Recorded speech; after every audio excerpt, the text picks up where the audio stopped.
Alrighty, today we've got some exciting news. We've got a new application out. It's called rokRemote. It allows you to control your Roku player from your Mac desktop, and we're real proud to show it to you. When you click on the icon or you download it from the Mac store, you're going to get an icon that will appear up in the menu bar. Clicking on it will reveal the remote, and this is the main screen that you'll see. Along with this, you'll see a gear on the right hand corner. If you click on it, it will bring you to the configuration screen. Up in the top box, you'll see an area where the auto detect will pick up the Roku player on the network. If you don't see any there, sometimes depending on your network configuration, it may or may not pick it up, but most of the time it does. However, if you cannot, you can simply go in and add a new box to it and add it manually. And just for the sake of it, I'll show you. This one has picked up 2 Roku players, and I can go in there and rename them so they'll stay that way. And I'm going to put upstairs on this one, and it will retain that name, but the serial number that's in there, it will match up every time, and it will not overwrite except for the IP address. It will not overwrite the name, so it will stay in there. And once again, if you can't find it on the network through auto detect, you can simply add a new one in there. And we'll call this test, and we'll give it an IP address. And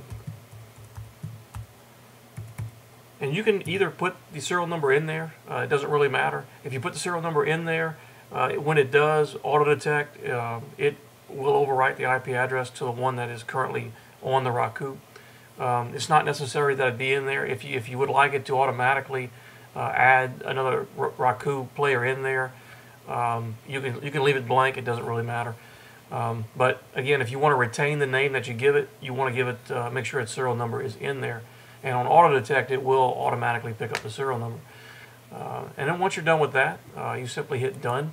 It goes back to the main configuration screen, and you will see a loading message that will come up when you select the Roku that you want to play. And what it's doing is it's actually loading the icons that I'll show you next. Now, I have this on test, which obviously doesn't exist on my network. Upstairs does, and I'm going to hit done.